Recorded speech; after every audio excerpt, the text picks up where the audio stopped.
Please say hello in the chat that you find on the right side of your screen. Let us know where you're from. We'll get started in just a moment or two. Let us know where you're from.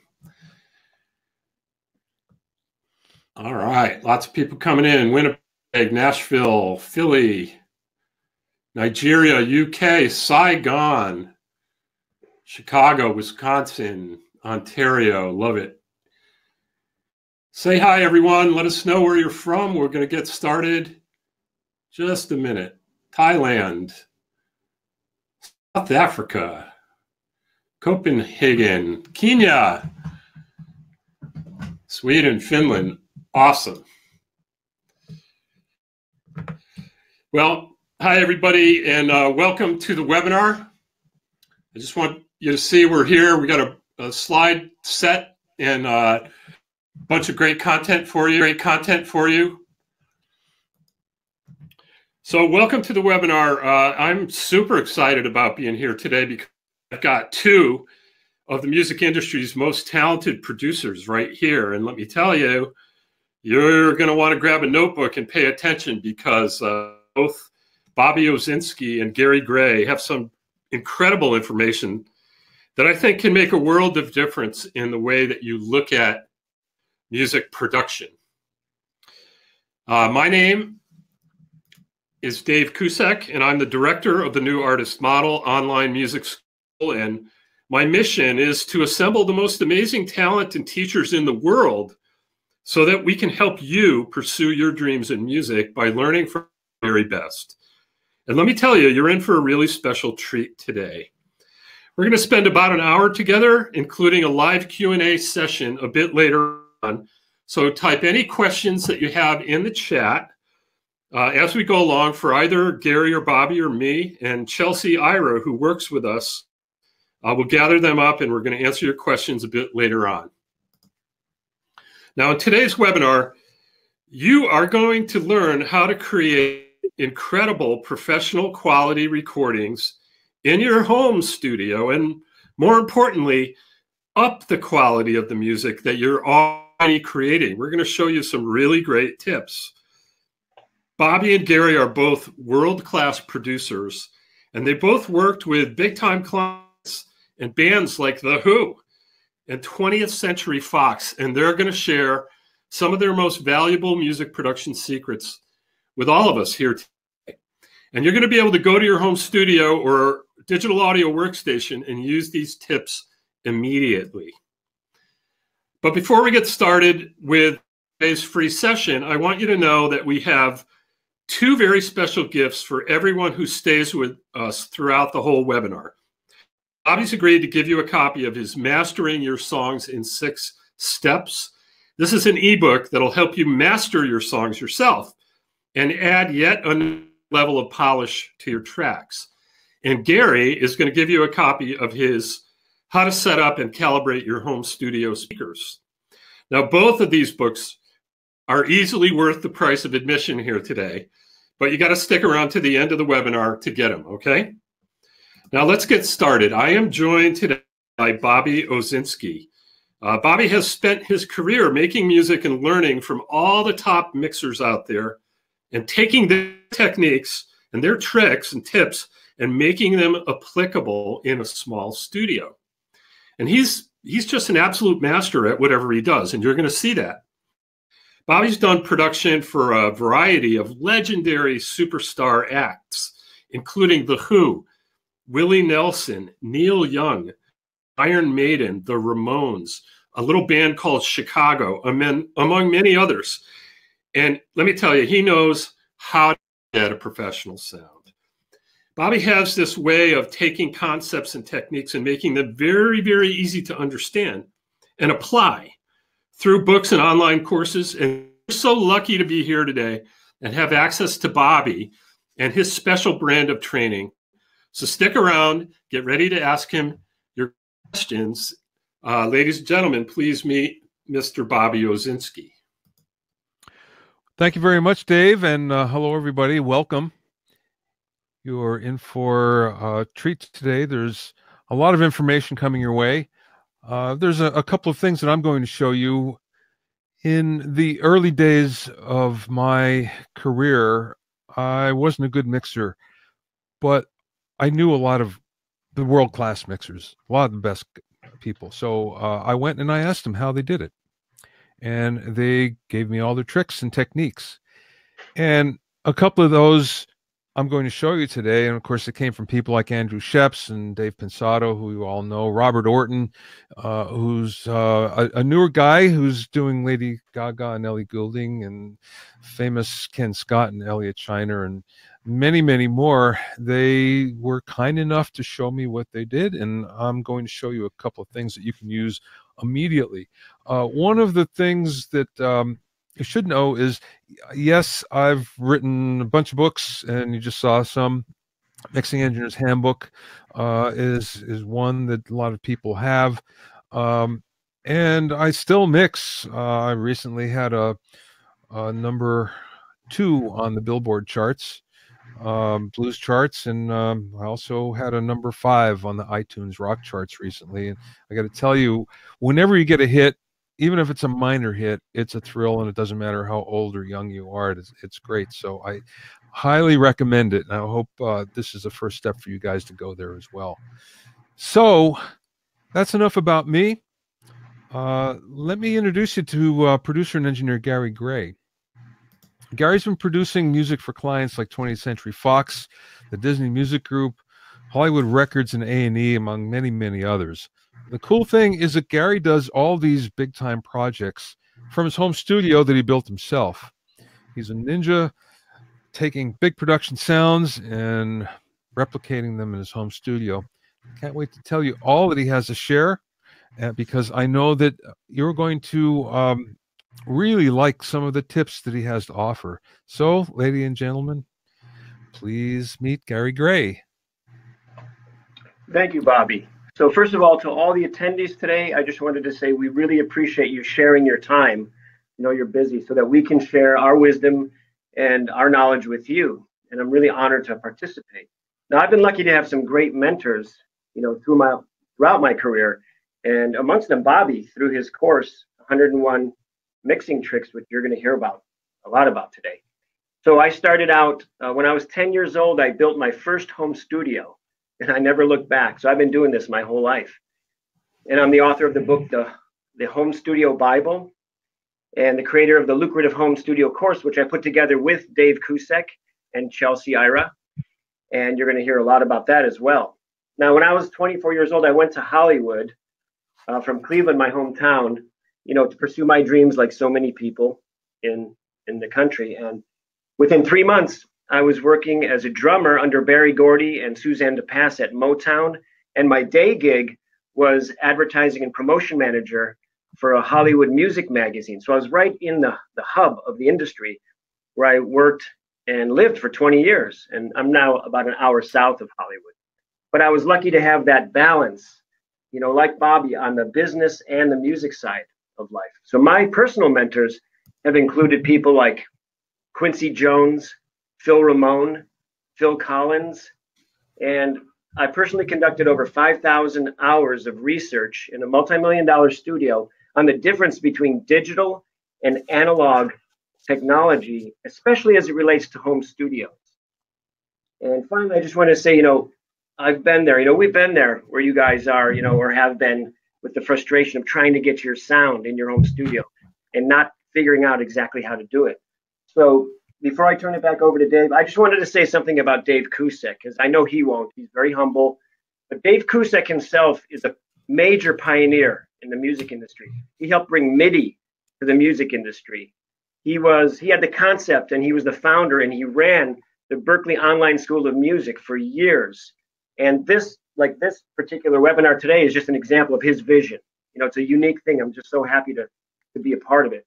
So without further ado, I'm going to turn it back over to a major music industry pioneer, Mr. Dave Kusek. Thank you. Thank you. Very nice. All right. So by the end of today's webinar, you are going to have an action plan of simple things you can do in your very next session to improve the quality and sound of your music. We promise you this. And here's our agenda right here. We're going to give you 4 tips to produce killer recordings at home. Now, Bobby is going to show you how to emphasize the heartbeat of any song. And when you use this technique, you're going to be able to get a much punchier sound out of your drum tracks. That's number one. He's also going to share his super stereo delay trick. And this is taken from his online course called 101 Mixing Tricks. If you use this technique, you're going to learn how to create more space in your vocal tracks without washing them out. Then Gary is going to show you something really, really cool that I just learned about, a 3D reverb trick to recreate the sound that you hear all the time coming out of big time studios. He's going to show you how to do that. And he's also going to show you how to objectively tell if your tracks are up to industry standards by walking you through one of his many A/B techniques from his online course called The Lucrative Home Studio. And you can use it to make sure that your tracks are going to stand up in the market. Really, really good stuff. Now, you're here today, we know, because you're committed to becoming a better musician, right? And this webinar is just another step, I'm sure, a long journey that you've all been taking. And, you know, if you feel like the tracks that you're producing still lack something, you know, maybe you can't quite finger on, or you feel like you want help with your home studio or your studio business or how you run it, you know, your best bet is to tap into the knowledge of other extremely talented producers and engineers. And that's why you're here today, right? And after you see the quality of the training that both Bobby and Gary are going to present today, if you think that you might want to continue to work with them and get ongoing access to all their knowledge and experience, we're going to give you the chance to do just that. And as a matter of fact, I got these guys to agree to offer an incredible deal on their courses, 101 Tricks and The Lucrative Home Studio, but we're going to tell you more about that later. So I'm going to turn it over to Bobby and let's get started. Okay, thanks, Dave. So one of the things that we all need, and I mean, we really do need to have punchy drums in our tracks. It doesn't matter what the genre is. It really doesn't matter what kind of music. Any modern popular music needs punchy drums. And the reason why is it emphasizes the pulse of the track, the heartbeat of the track. So we all kind of know how to get it, or at least to start to know how to get it. And that's put a compressor on the kick and the snare, but there's a lot more to it than that. And this is what the pros know that maybe you don't. It's the tweaks on the compressor that makes all the difference. So let me show you how to do that. And again, you can use this.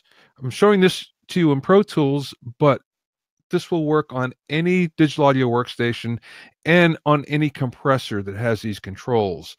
So you don't have to go out and buy anything special. This is just native to whatever you're using. Okay, let's run it. There's a lot more to getting your drums to sound punchy than just putting them through some compressors. The best mixers know that it's how you set the compressors up that really makes a difference. So first of all, let's listen to this track.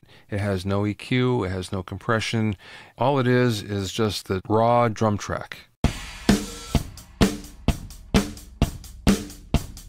Sounds pretty good, nothing special, but we can certainly make it sound better. And the first thing we'll do is, let's go to this compressor. This is the standard Pro Tools native compressor. And let's solo up the bass drum and add a little bit.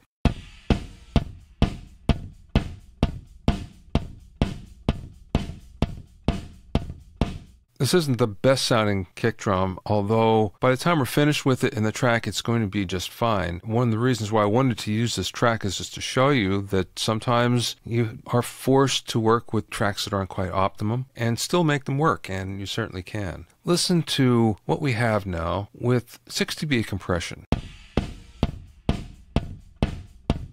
Now what we're going to do is actually adjust the release. The release is more important than anything else here because what it's going to do is add body to the track. Watch.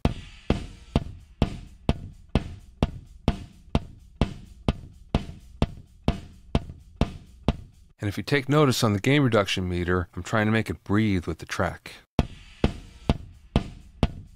We can also set our attack time, but what we want to do is set it very slow because we want those attacks to get through. Watch what happens if I set it fast. There's a lot more compression that happens because the compressor is working on those attacks first. And we want the attack to get through and just have the compressor work on the body of the sound, on the release. So anytime you find the compressor making your track sound a little on the dull side, it usually means that the attack is set too quickly, too fast.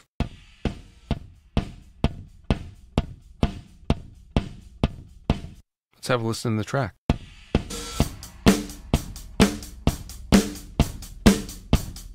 Take notice, it's louder when it's bypassed. And that's natural because what's happening is we're compressing it, so we're actually decreasing the level. That's why we have this makeup gain here, and the makeup gain will equalize the level between bypass and in the signal path.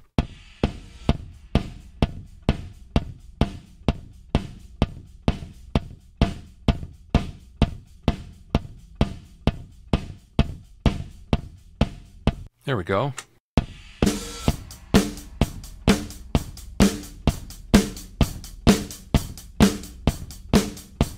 There we go, a little bit more punchy, and you'll find as you add EQ, it'll get more and more punchy. And now let's go to the snare drum. The snare drum has a top and bottom mic, and I have them mixed through a separate subgroup. And the reason why I'm doing that is once we get the balance, that's not going to change too much. And it's better to equalize and compress just a subgroup so you get both drums together rather than having to do each one individually, because generally speaking, it's more or less the same settings, and not always, but more or less. And what ends up happening is you're adding a lot more system resources that you probably don't need to. So let's have a listen.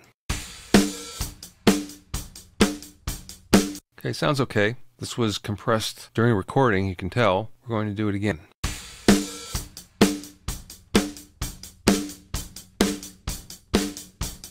And once again, the real secret here is the release time. What we're trying to do is get more body in the sound.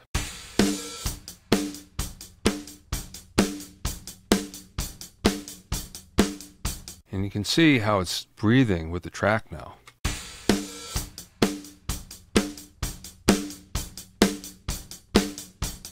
You don't actually need all that much. 2 or 3 dB is usually enough. And now let's equalize the level between bypass and when it's in the signal path.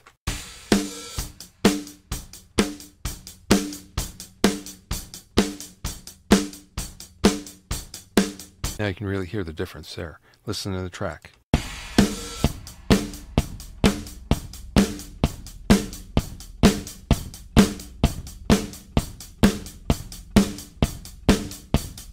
Here's our punch. So there you go. Secret to punchy drums. And let me summarize.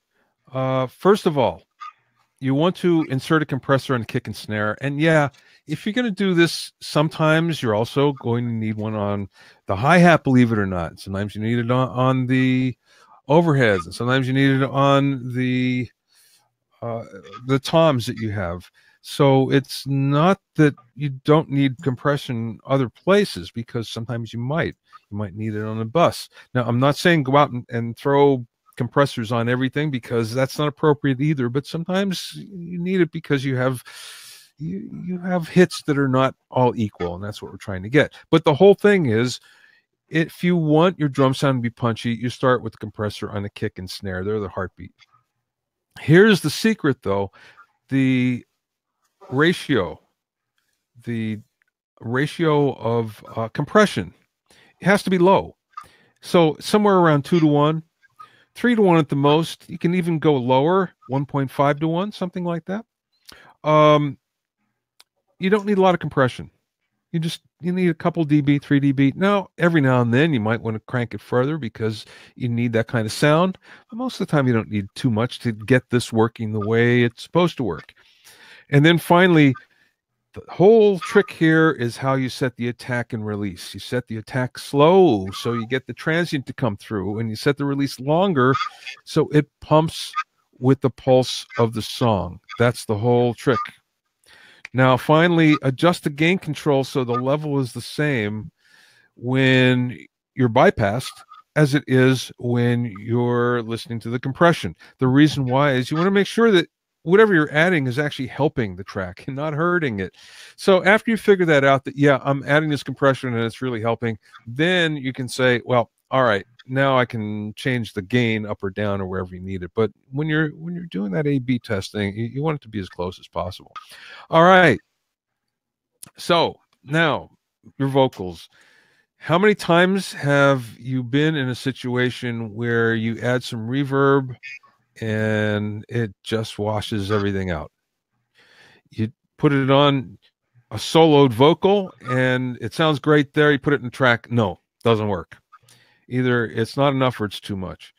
Well, there are other ways to get ambience. And many times we just want it to feel like there's something there, but we don't want that reverb sound.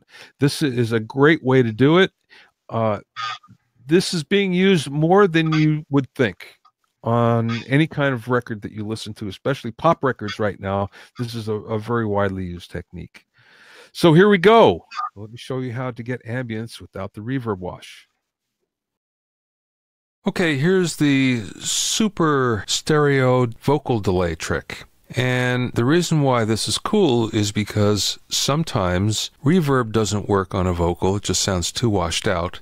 And other times you'll find that just a mono delay just sounds like a delay. It makes it sound too affected. And the super stereo delay trick spreads things out, gives it kind of an edge without it sounding like there's anything on it. So let's have a listen to this vocal soloed without any effect on it. Even though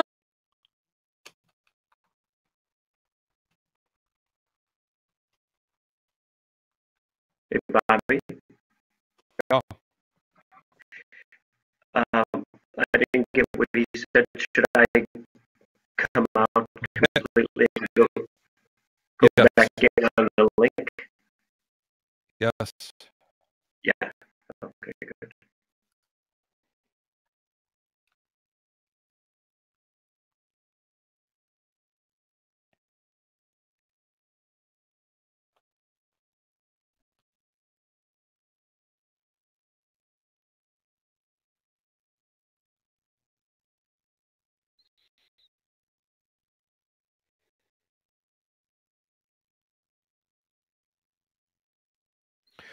Hey guys, let us know if you can hear me or see me right now. Okay, it's back now. I can see you, but you're stuttering. Back. Okay. Okay. And Hello, can you hear Gary or see hello me? again. We're back. Sorry about that. Don't know what happened.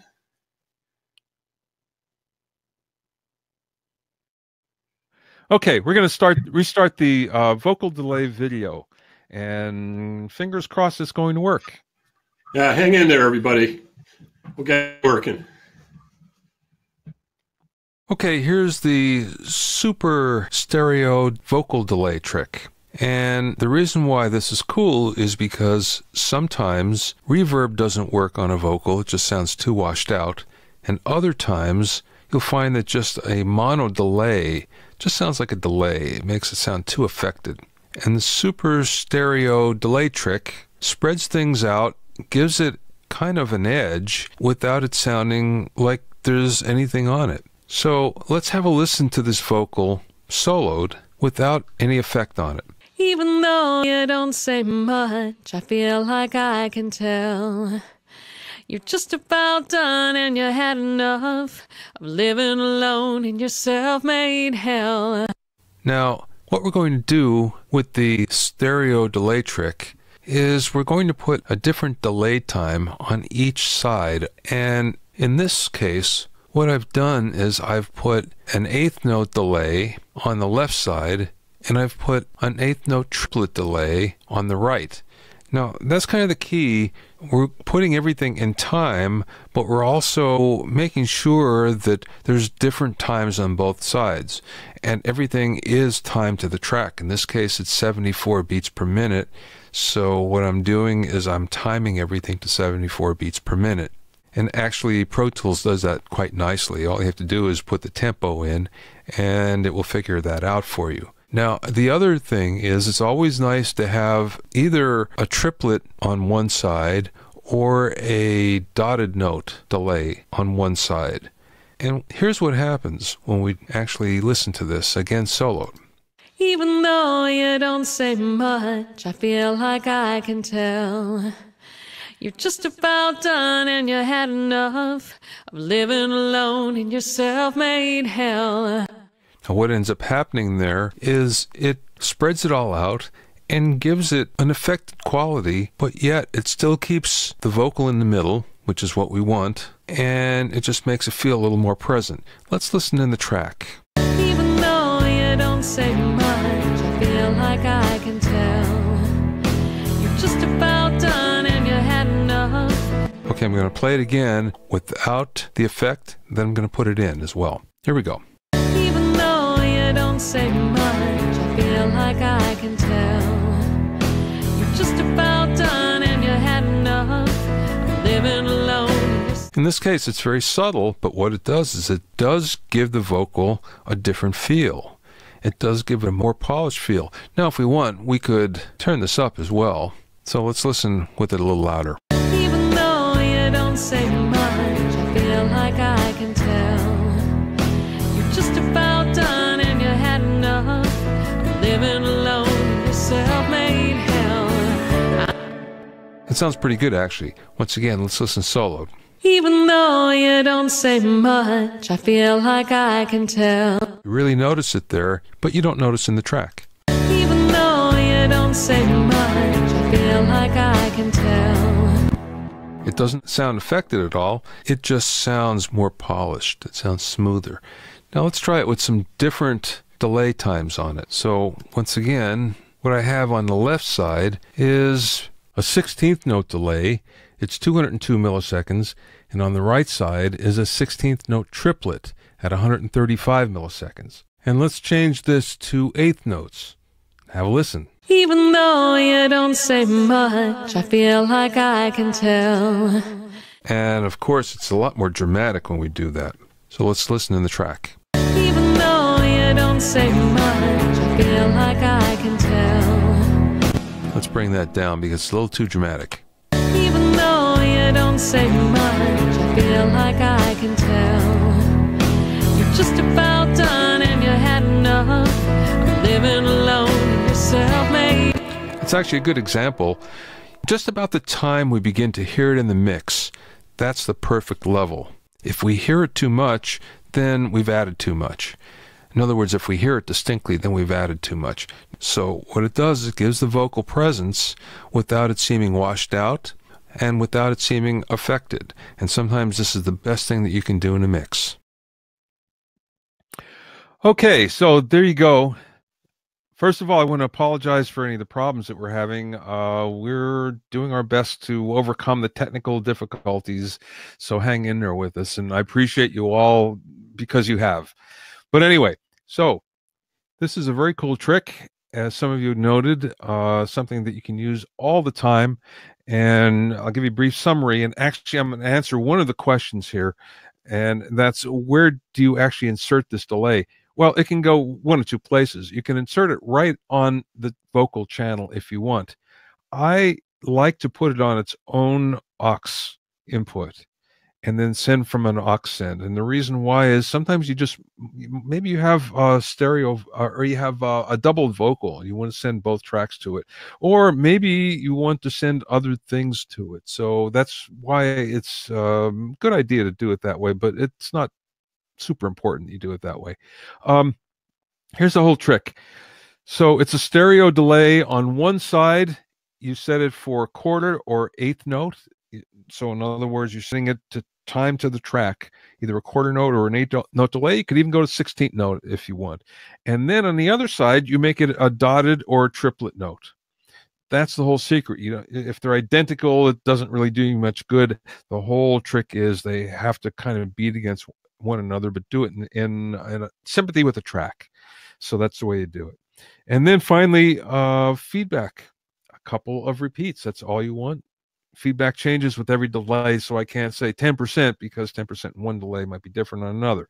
So set it so there's a couple of repeats, and just about the time you bring it up in the track, and just about the time you hear it is about just the right level.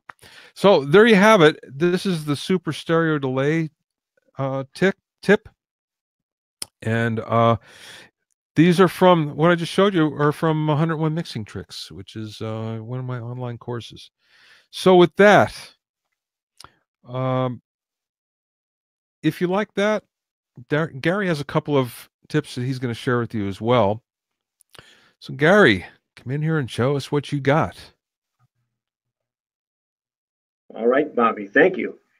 So we're going to go over something called 3D reverb. And this is something that you hear on a lot of records that are on the radio these days, and in licensing tracks, commercials, trailers. It's a very cool, you'll see it on this video, but it's a really very interesting space that's created that's kind of coming from nowhere and everywhere and kind of wraps you in it. And there's complicated ways to get this, and there's some people that kind of hold this close to their chest and they don't release this as their secret. But I'm going to show you exactly how to do it. You can do this today.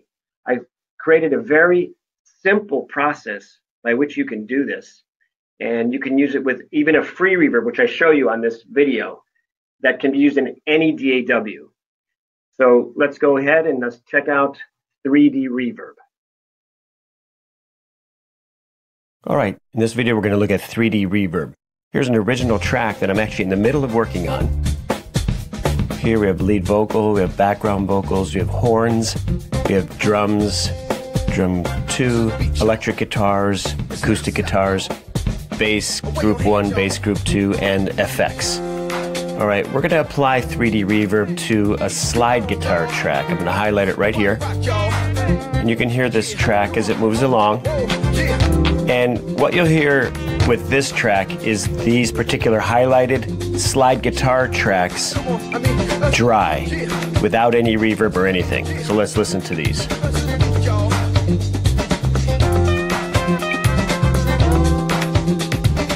All right, and to focus in on it, I'm going to solo the second phrase here.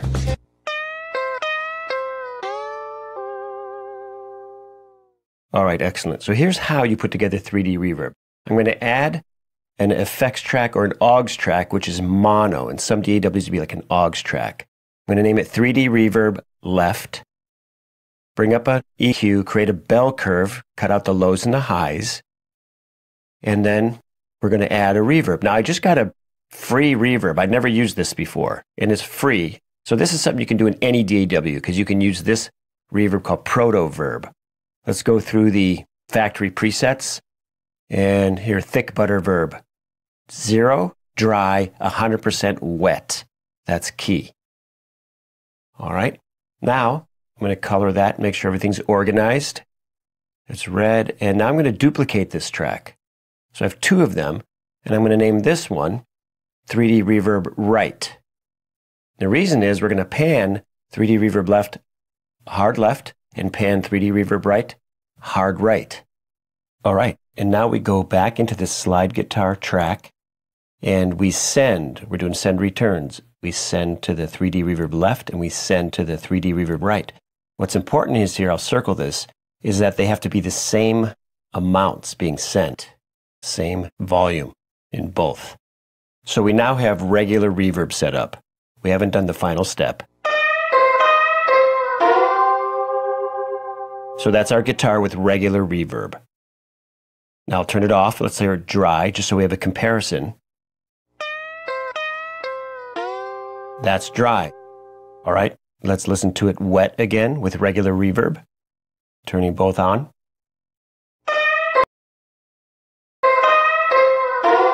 Now, the key to creating 3D reverb, the final step, is you throw one of those 2 reverbs out of phase. Listen to this.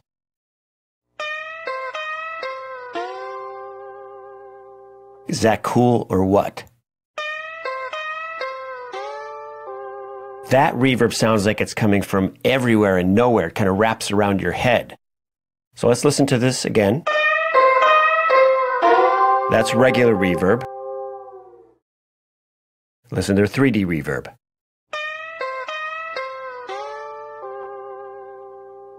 All right, let's listen in the mix. Here's back to regular reverb. Not bad, but listen to 3D reverb in the mix.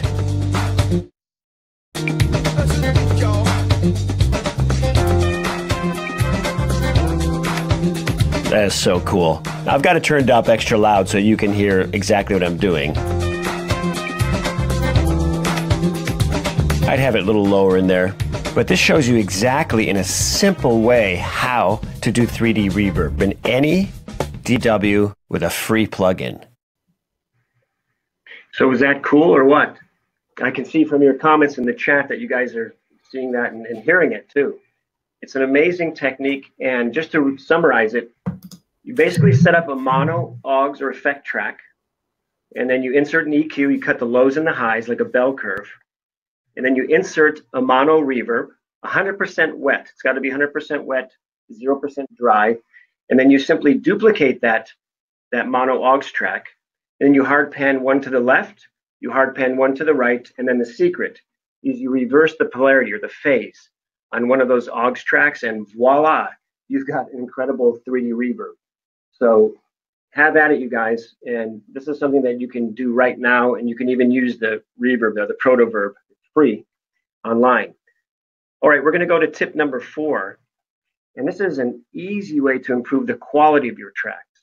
And basically, it's going to help you stop flying blind in your studio and learn the most powerful way to get your tracks up to industry standards with advanced A/B techniques that will improve your sound and make them jump into your ears. And by the way, it's part of this revolutionary set of music production ear training exercises. And this is one of them, and it's going to help you improve your ear. That's what's cool about this. While you work, while you mix, while you master, you're going to actually be improving the perception of hearing so that you're going to become more finely tuned in the studio. So this is an A/B tip, and check it out. Okay, in this video, we're going to be talking about checkerboard A/B-ing, what it is, how to set it up, and how to use it so that you can create much better mixes. All right, let's take a look here. Now, down here is my mix.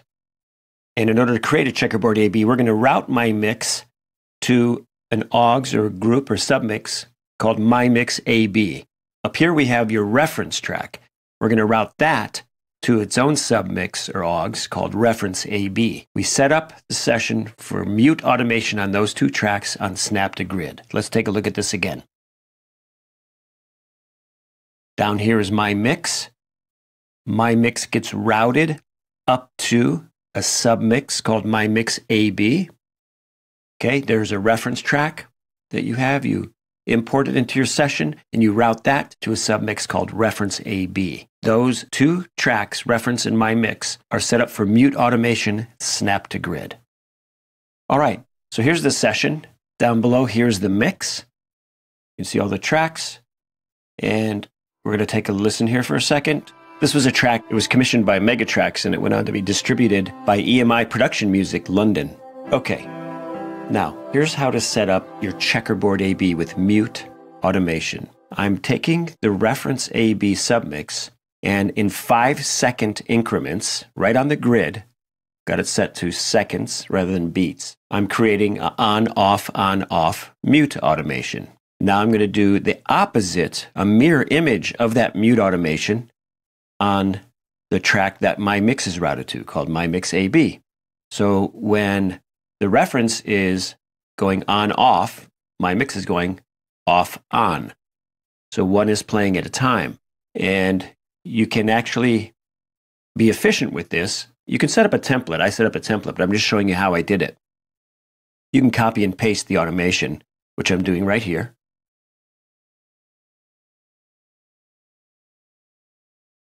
And now I'm going to do the same thing on My Mix A/B. Now, what happens when you hit play? So let's take a look. When you hit play, there's going to be alternating playback between the reference right now and my mix. 5 seconds each. Reference. Now it's automatic, which is awesome because you can close your eyes and you can really listen and rid yourself of all the sonic illusions that happen when we look at our mixes. Now, at first, you'll see that the reference track and your mix don't necessarily create apples versus apples, which is what you want. You're going to have to slide it around, maybe chop it up a little bit, meaning your reference track, to align it with your mix so that the verses are playing during verses, choruses during choruses, etc. Now, here's a look at after I've worked with it for a while. Okay? So you see it's more like apples versus apples now. And it's key that you adjust the volume while mixing of your reference track by ear to match the volume of your mix. That's vital.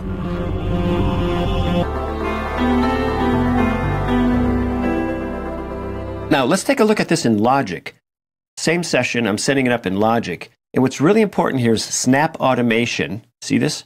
Automatic.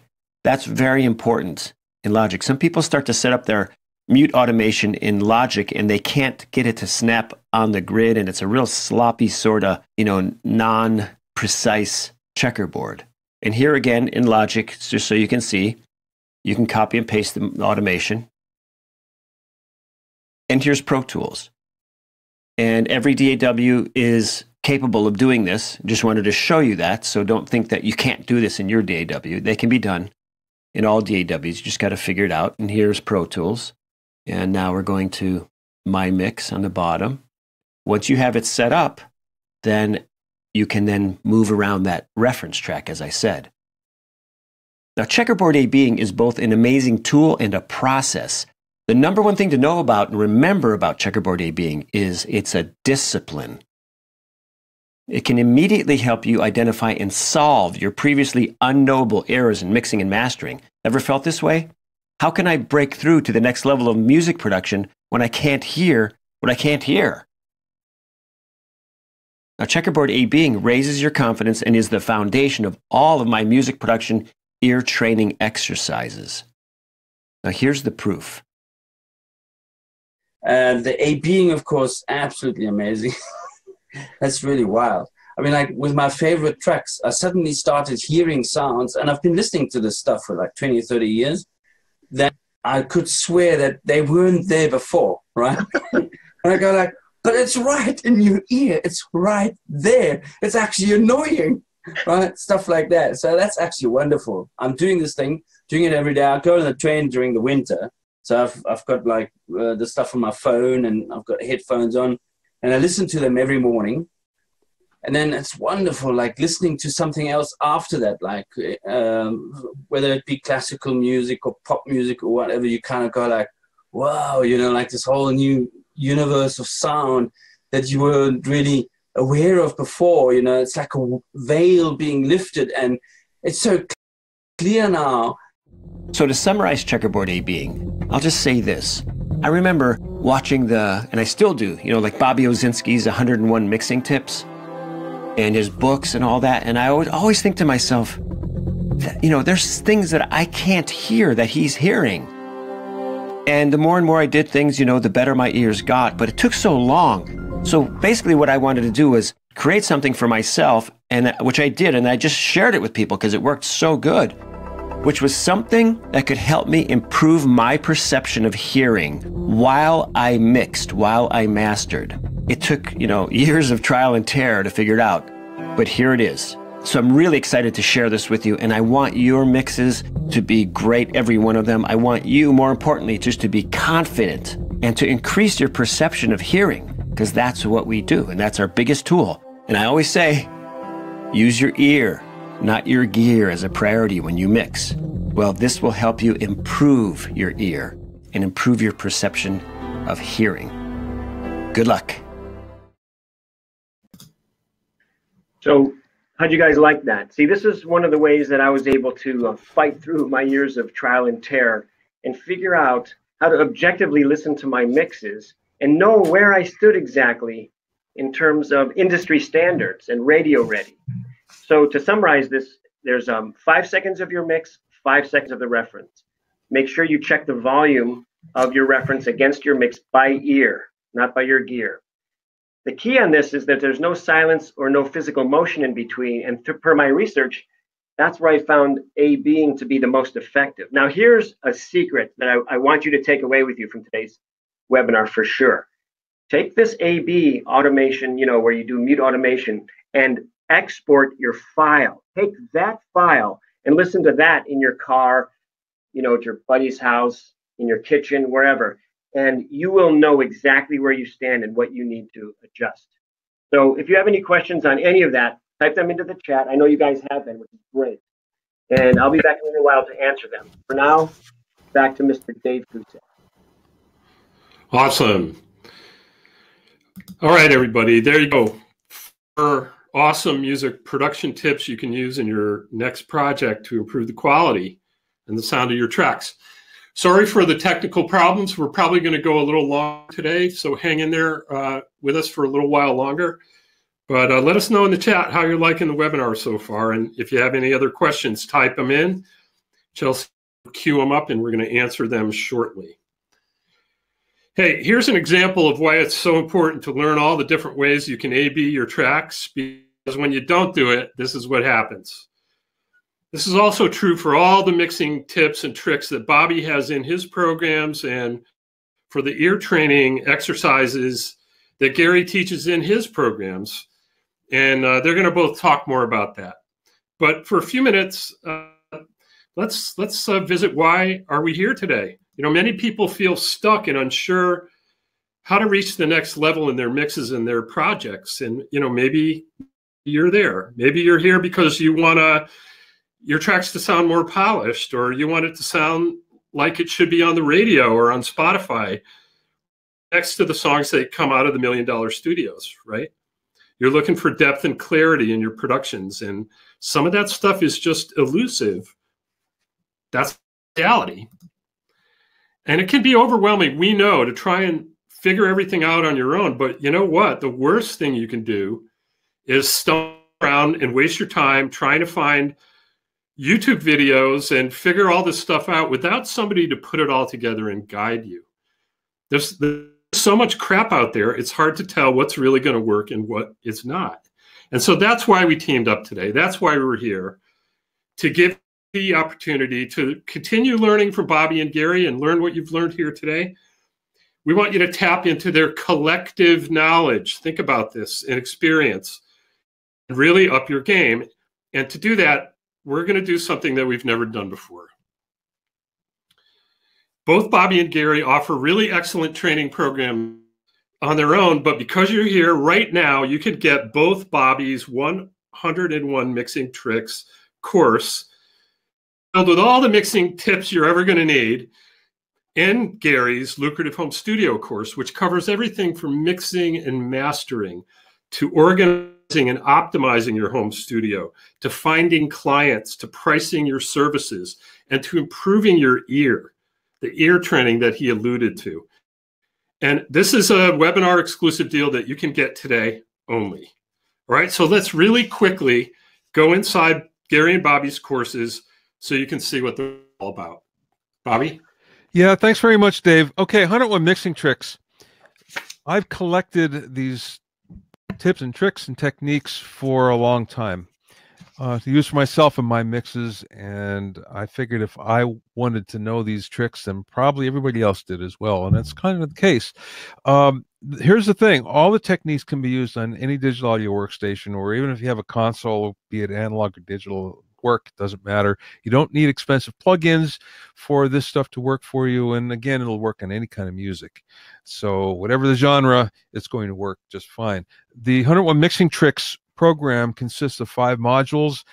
They'll cover things like EQ and compression and automation and all of the normal mixing techniques that we use. That's one module, but also there's another one just on effects, another one on vocals, another one on drums, and the vocal, and also on instruments as well. There's a downloadable PDF that you'll get. You also get access to my Hitmakers Club Facebook group. It's exclusive. You can only get in if you're part of 101 Mixing Tricks. And you also get my personal help available 24/7 to you, so you can get it anytime, and it's lifetime access too. There's a lot of videos in this. There's something for every situation. It's not one of those things that you have to sit down and watch them all front to back. you can pick and choose as you need in order to get across that particular goalpost that you have, because sometimes we get into a problem and a situation where we just need something to make things better or different, and this is how to do it. So one of the things that you're seeing here is you're not in this alone, and the reason why I say that is I know what it's like for people to give you techniques and then you're there trying to figure it out later and going, well, what was that exactly? Well, in this case, you're not alone, because you can always reach out to me and I will help you whatever way I can. So better mixes mean more gigs, and we all know that. The better your mixes, the better everything gets in the music business for you, because let's face it, we're up against the best of the best, and you want to get there as quickly as possible. 101 Mixing Tricks is going to help you. The best thing, though, is the confidence that you get with this, because when people start to ask you a little bit down the road, and it's not that far, they begin to ask you to mix their tracks, nothing feels better than that. Or just the confidence to know that, you know what, I can do this. You know what, I know I can do this, and I can do it pretty well. So that's what 101 Mixing Tricks will bring to you. So now I just want to tell you that normally the 101 Mixing Tricks course is $497 all by itself. Gary and I are joining forces, though. We're going to give you a big bundle.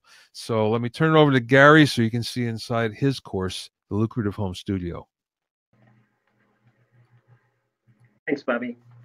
So the Lucrative Home Studio is an 8-module online course with more than 50 video lessons, where I'm going to take you inside my DAW and break down step-by-step the mixing and mastering techniques I've learned working for high-end clients. You'll see the actual work in progress mixes and hear the examples of specific problems and issues in the mix and how they were handled. And these videos were done while I was working, actual sessions. And you'll even get downloadable stem files, so you can go through the same process hands-on in your own studio. So in the course, I teach you how to do everything with very affordable and minimal equipment. And I've learned from some of the great mentors. And these will show you radio-ready production sounds that you can get in any studio, including your home studio. Everything I'm going to teach you can be done on any DAW with only stock plugins. And the really cool thing about my method is that it's all about improving your ear, not just your gear. In the course, you get 10 revolutionary music production ear training exercises that will enable you to hear your mixes better and more objectively, and better identify and fix the single biggest issue in your mix at any time. So these exercises will give you unshakable confidence. Now, on top of mixing and mastering, the Lucrative Home Studio also covers tips for building, optimizing, and operating your home studio, and my unique approach to finding and closing studio clients. So we're also going to get into the business end of things. So this course is the full package for producers and home studio owners. The program consists of 8 modules, and I'm going to tell you about them really quickly. In Module 1, you're going to learn the truths that can make or break your home studio business. Module 2 covers the secret weapons that can instantly make you a better producer and mixer, and the basics of setting up your sessions for success. In Module 3, you learn all the technical mixing skills. I cover mixing, multiple A/B techniques, and much more. In Module 4, I teach you the art and science of mastering. So if you've put off learning mastering, this is your chance to learn. In Module 5, you learn the 10 music production ear training exercises I talked about earlier. And this is the core, like, revolutionary aspect of this course. It will help you improve your ear. Module 6, we're going to cover building, upgrading, and selecting gear, and more importantly, how to avoid overspending. Module 7 is about optimizing to improve the quality of your studio and recordings. And Module 8 covers the business side of your home studio. I'm going to share my secrets of how to find, close, and work with high-end clients, and tips you can use in your own studio to get more business, more income, and more clients.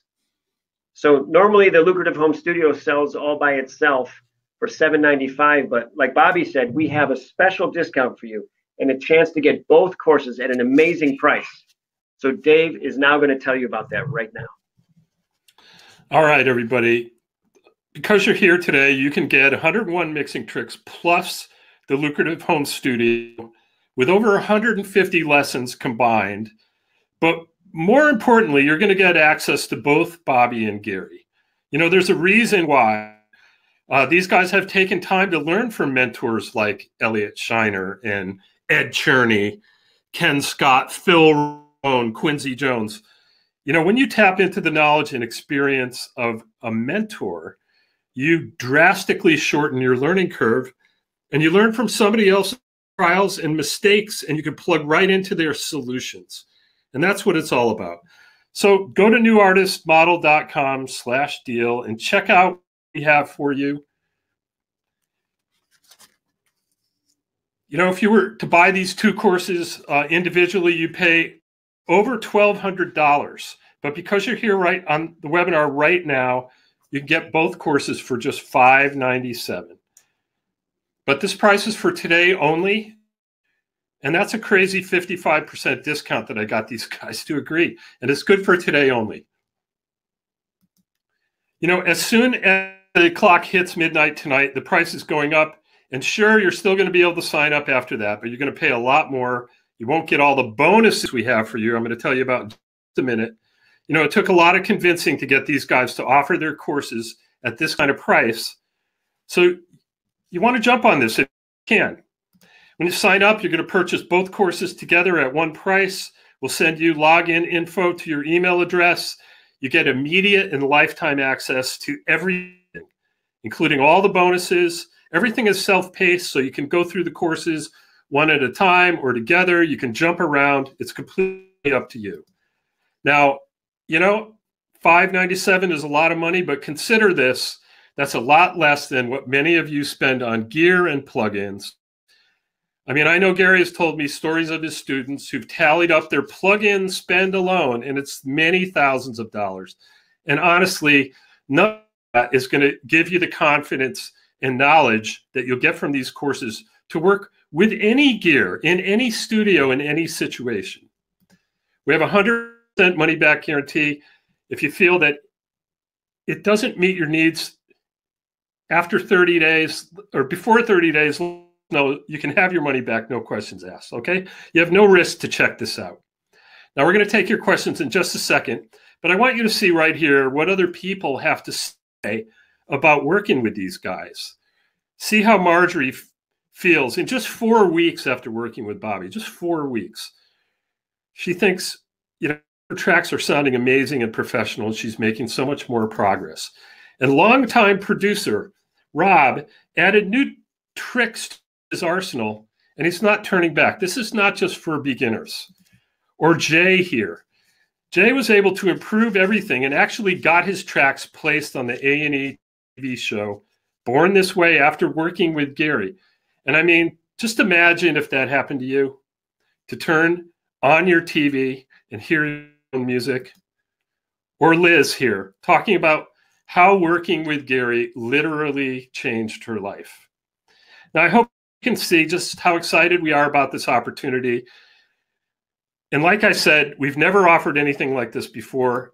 You know, maybe you have a lot of experience and maybe you've worked with a lot of clients, but you're still looking for more. You're still trying to fix whatever this elusive thing that you're missing, the depth or polish that you can't quite recreate in your sessions. Bobby and Gary can help you with that, to put those finishing touches on your mix, the skills that'll set you apart from the rest. Or maybe you feel like you've hit a wall and you know there's more to learn, but you've gotten everything that you can hunting and pecking around on YouTube. Together, Bobby and Gary's courses, this is the most extensive collection of music production training, tips and tricks that actually work in the marketplace. All right, I mentioned some bonuses. Here's what I'm talking about. If you sign up right now, Bobby and Gary are including some fantastic bonuses that you can see on the screen right now. You'll get access to Bobby's Hitmakers Club and to our Indie Artists Network, where you can ask Gary and Bobby questions, get direct feedback on your music. You'll also get Bobby's Vintage Gear Mixing Tricks course. This is a bonus course that'll show you exactly how to get the right sound out of any vintage gear or plugins that you have, the real secret sauce there. Another bonus mini course is called Editing Tricks of the Pros. And Gary has his home studio Bible, which is chock full of tips and wisdom that he's learned over the last 30 years in the industry. Okay, so if you're at all interested in making music and getting past whatever roadblocks that may be holding you back, sign up. You got nothing to lose. You can save big time. You can get all the bonuses. And you know, when you look back from in a year from now, and all your friends are asking you to mix their projects, and you have more clients than you know what to do with, you're going to be very happy that you did. All right, go to that same page, newartistmodel.com/deal. And at the very bottom of the page, there are the 2 ebooks we promised you. Just click on the pictures of the ebooks and they'll be yours for attending the webinar today. You're going to find a lot more valuable tips in those books. So just go to newartistmodel.com/deal, get the ebooks, and check out the offer, okay? We hope to see you guys in the Facebook group and in the online course soon. Here's your chance to do that. All right, it's time to take your questions. Here we go.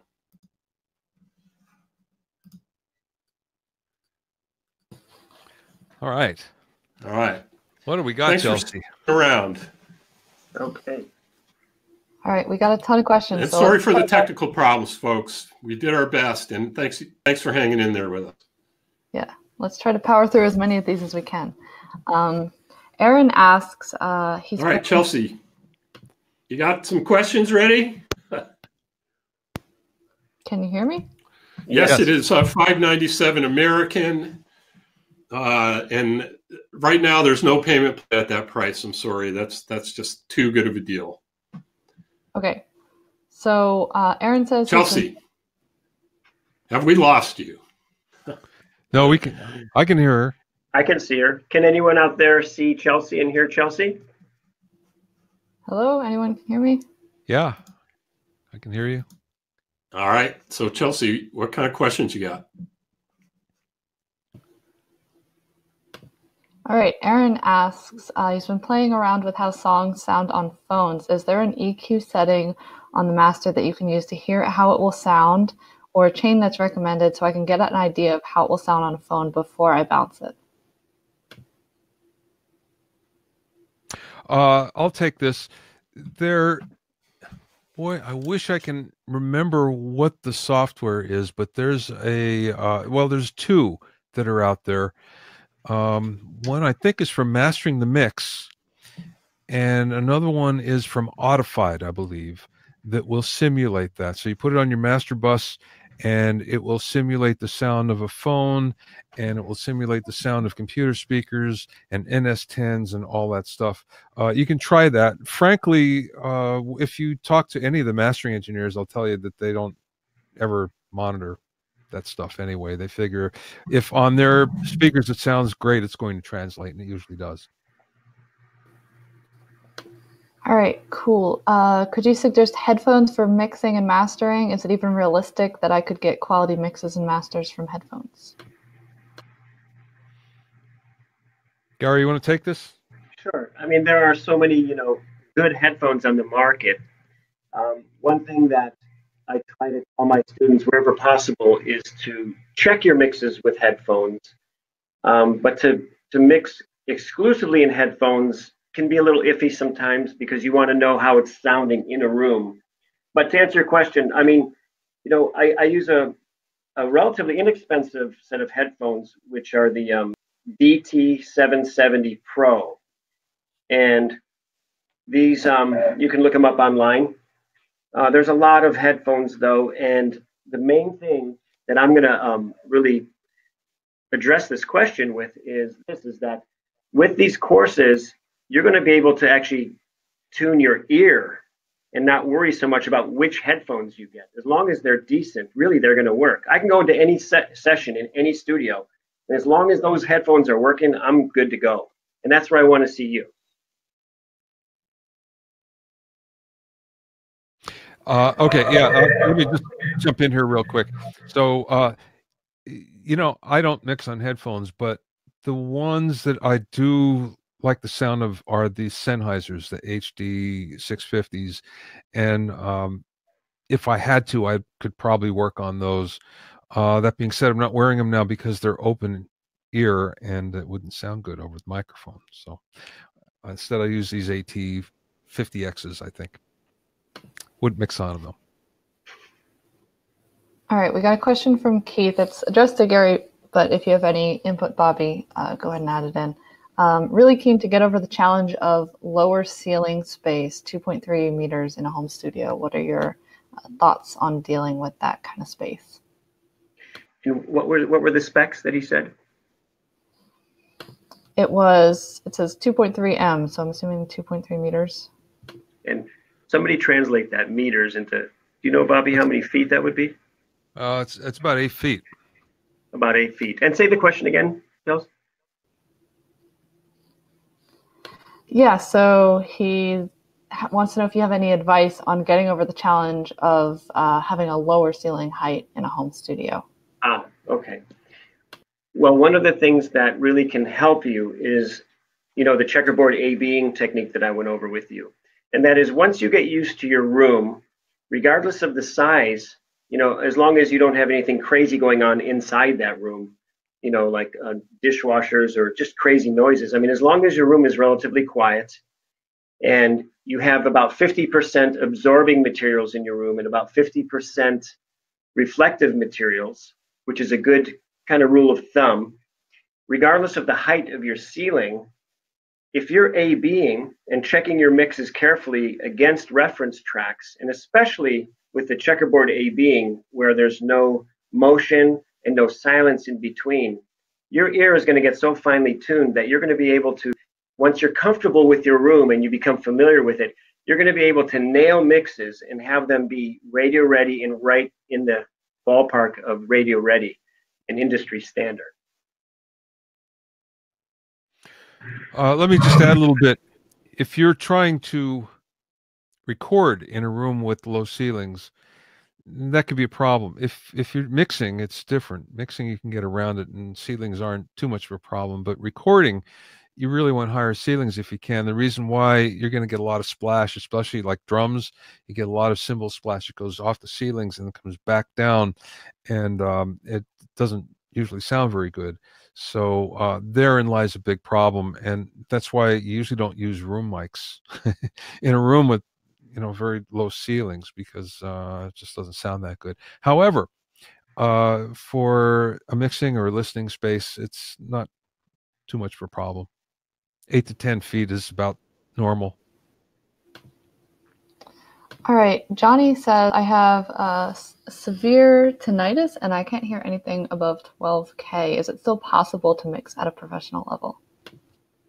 Join the club, or you have joined the club, actually. I think we all have tinnitus. So do you have it, Gary? Luckily, no, but I'm hoping it doesn't onset, Yeah, I have it, and I don't even notice it anymore, honestly. And also, it's common to have your hearing, especially the high end, decrease as you get older. You learn how to compensate. And the best thing I can say is Al Schmidt, who's 88 years old, still mixes hits, and he's, I'm sure he doesn't have a lot of his high end, but it doesn't matter. Yeah, and I'll add to that. I have students who have, like, one guy who's literally almost legally deaf. I don't know how he does it. But he told me that when he, started doing this referencing, that he would send me his mixes after that, and they sounded great. So that's another key, I think. All right. This one is referring to your tip number 1, Bobby. Adam asks, is there a difference on the arrangement of processing, such as compression before EQ? Have I been working backwards? 99% of the time you want compression before EQ. Now, the reason why I say that, here's the quick explanation. If you were to have EQ first, then compressor, and you boost something, then the compressor is compressing those frequencies. And that, you don't necessarily want that. Well, sometimes you do, but most of the time you don't. So that's why you put the compressor first, then the EQ. Now, here's the second thing. If you have the EQ first, and then you go and you tweak it, which you do a lot when you're mixing. I mean, it's hardly ever that you set something and then you don't go back and retweak it. Well, then you have to retweak your compressor settings as well. So that way, if you have the compressor first, you pretty much fix it and you don't have to go back so much, as much. So every time you go back with your EQ, you're only tweaking one thing rather than two. So that's one of the reasons why you want to do that. That being said, there's always the situation where you want to go the other way around. All right, here's another one. How do I know something's wrong with the current state of my track? How do I decide what is needed? Are there sort of objective standard values in production, or is everything subjective? I can take that one. There's a process that in the Lucrative Home Studio, which goes over what's called the priority element. And it's a question that you can ask yourself at any stage of either mixing or mastering. And it's a simple question, and it says basically this: which one move could I make right now in my mix that will move this track closer to completion than any other move I could possibly make? And the better your ear becomes and the more finely tuned your ear becomes and the more experience you get, you'll be able to step back as a producer and get your head out of the screen and not be the engineer so much, but put the producer hat on and really listen to your track. And one key thing to know what the next priority element should be in your mix, because it's going to be different at every step of your mix. This is an art, and here's where the art comes in. But the science of it is basically getting your ear finely tuned and becoming familiar with your track. And we have a tendency to work on small loops. And one thing you can do as a producer is step back, listen to your track from beginning to end, which a lot of people, believe it or not, they don't do that very often while they're working. Listen to your entire track and it will speak to you, and you'll feel the emotion and what's missing or what's a weak link emotionally in that track. So it really comes down to that specific track, that specific point where you're at, and you just start to listen for what's the priority element. To Gary's point, if you don't do it, somebody else will. They'll do it for you. You go back and have to do it again. Yeah. All right, I got a few questions here about your 3D reverb tip, Gary. Sure. George asks, does it cause phase issues when converting your mix to mono? No, and what you'll do is while I'm mixing, I'm checking mono, every so often while you're mixing, and that's something that's important to do. And that I learned even from Bobby Owsinski, actually. So checking mono is important, and you'll find out that 3D reverb, when you get it dialed in and you find the sweet spot, it's not going to cause a problem in mono. All right, we also had someone ask, what's the reason for why the bell curve is used? Well, again, that's the Abbey Road reverb trick, which is in 101 mixing tricks from Bobby Owsinski. That's that bell curve on the reverb. And the reason for that with the 3D reverb really is the reason overall of why I would start pretty much as a rule of thumb all my reverbs with that bell curve. And that's because you don't want to get mud into your mix by pushing a lot of reverb into the low end, and you don't want to get an abrasive, annoying high end by pushing too much reverb on the high end. So you start with that bell curve. Now, everything I showed you, and I'll say this about 3D reverb, the experimentation comes from finding the right reverbs. Some reverbs are dramatic, like that was a cool one that I found on that Protoverb on the video. But sometimes you'll find different settings and different reverbs that are not so dramatic, and maybe you want it that way. You want subtle. Some of them just don't work at all, like you hardly hear a difference. So there's an art to it. You have to get in there, roll up your sleeves, do some hard work, and go through your reverbs. It's like finding the right kick drum, in a drum and bass track. It's going to take you some time, but if you put it in, you're going to find some great sweet spots. Cool. And I also had a bunch of people asking about the AB. How would you compare your unmastered mix with a reference mastered mix properly? So the way you would do that is you're going to kind of reverse engineer, because I saw those questions coming up, which is you're taking a mastered reference track and you're mixing. And so you kind of reverse engineer it. What you do is you just shave a little bit off the low and the high end, and you turn the master track down by ear to match your mix. And what you're doing by doing that is you're taking the master and you're kind of bringing it back to its, as close as possible to its mixed state, to the pre-mastered mix, because mastering tends to push up the low and the high end, and it makes it louder. So we shave a little off the low, we shave a little off the high, and we pull it down. And that's covered in the Lucrative Home Studio as well. All right, cool.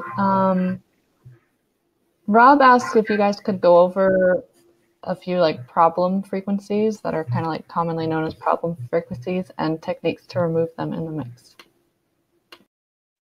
Bobby? Well, the biggest one that I see is, especially in home studios, is a proximity effect frequencies that, depending on the microphone you have, is somewhere in the lower mid-range. It could be as low as 200, but it could go up to 5 or 6 sometimes. And the reason why it's a problem in small studios is you usually don't have many microphones. So you record everything with one microphone, or a lot of things with one microphone, and you get this big buildup in that area. So therein lies the problem. And you find that all of a sudden you get this honky mid-range type of thing. So you have to be really careful. That's one of the reasons why, when you begin to put everything in cardioid and you stick it right up against whatever the source is, then you emphasize that proximity effect even more. So if you want to get around that, one of the easiest ways is just in recording is move the mic back a little bit, and you're going to have less of that. Or put it in Omni, which is a secret. You'd be surprised. Many of the greats, the recording greats, they record in Omni, not in cardioid, and then you naturally get rid of some of that. Other than that, a lot of your frequencies depend on your room, problem frequencies, and that could be a problem finding. And usually the way, I'll give you an example. What happened to me, I mixed an album recently, and I took it to mastering, and there was no 80 hertz. It was not there. It was gone. I couldn't figure out what the problem was. And then I realized, I moved my monitors back a little, and it changed the whole frequency response of my room, at least in that area where I couldn't hear it. It wasn't there, so I wasn't putting it in. So it just goes to show you, it's nice to have a reference, listen to a reference track, but it's also good to have a reference someplace else where you can go that sounds good, and you go, okay, this is the way it should sound. Why don't I sound like that at home? I mean, that's the easiest way to figure those problems out.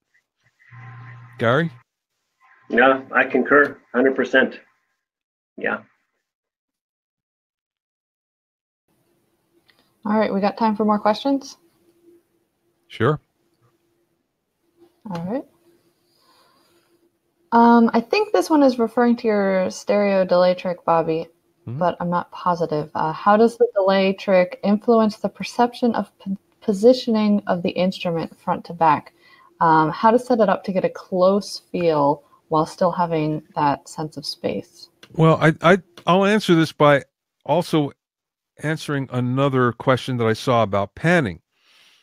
One of the things that people get wrong with panning is doing everything hard left, hard right. I have stereo, so it's automatically hard left and hard right. But you'll find if you go and you watch some of the biggest mixers on the planet, they hardly ever do that. There's hardly anything panned hard left or hard right. Everything is at 3 o'clock, 9 o'clock, or less. So one of the things that you're going to be doing with the stereo delay trick is you're not panning it hard left and hard right. You're panning it just a little off from wherever the vocal is. So if the vocal is in the center, you're panning it a little bit off. And when I say a little bit, it could be, 5 degrees this way, 5 degrees this way, or it could be wider if you need it. Now, if you're using it on an instrument and the instrument is panned over here, well, then what you do is you would pan around it. So if it was here, then you would pan around it like this. So it would still give you the ambience, but yet you would still have the directionality as well. So that's kind of the way to do that. Okay, this is a question for both of you. How do you go about picking reference tracks when you are A/Bing or using reference? You can go first, Bobby. Well, it's one of two things or both. One is everybody has favorite tracks that they just think sounds great. You listen to it and you think, wow, that just sounds awesome. And I wish my mixes would sound like that. And that becomes your reference track. And then on the other hand, if you do this long enough, you've also mixed some stuff that you go, wow, that came out really good.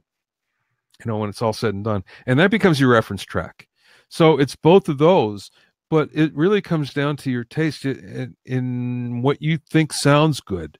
The only thing I caution, though, is you can't listen to MP3s. You have to listen to as high quality a source as you can. And then it gives you a fighting chance with trying to get close to it later. Because if you're listening to MP3s, it just doesn't work. So what I like to do is I'll go to HD Tracks or one of those high resolution sites, and I'll pay the $20 and download the 92K file or the 96K 24-bit file. And if there's something I want, and that becomes my real high quality reference. So that's how I do it. Gary? Yeah, totally. And I would just add to that there are more and more websites coming up now where, let's say you're doing a track that's house mix or drum and bass or whatever genre, whatever style, whatever key, whatever BPM. You can go to these websites now to find a reference track, and they have like a little form that you fill out right there on the website. What's the BPM? What's the key? What's the genre? Some go even more. And it'll give you a list of commercial tracks that you can use, because now you're really getting into a more specific comparison. And, we're not trying to match or to steal from, or we're not, it's a comparison. You're just comparing. Another thing I would add is that, you might listen to a track and say, I love the kick on this track. I love the vocal production on this track. And so you'll end up with more than one reference track to reference different aspects of your mix. So I would just add that. And what Bobby said was perfect. I think we can do a couple more. We're actually gonna wrap up now. So okay. Thanks for answering the questions, guys. We're gonna pass it back to Dave. Great questions, guys.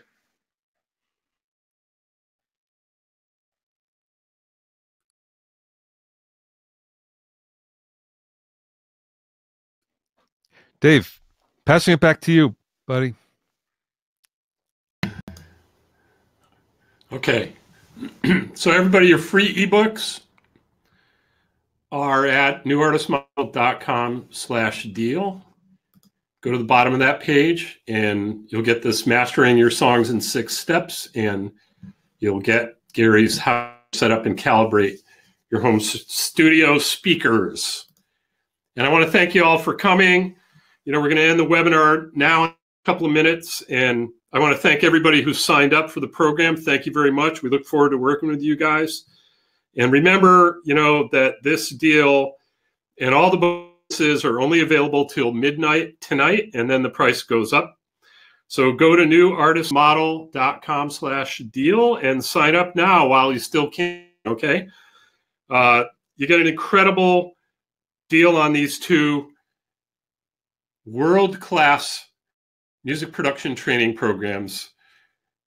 You save over $700 and you get all the bonuses.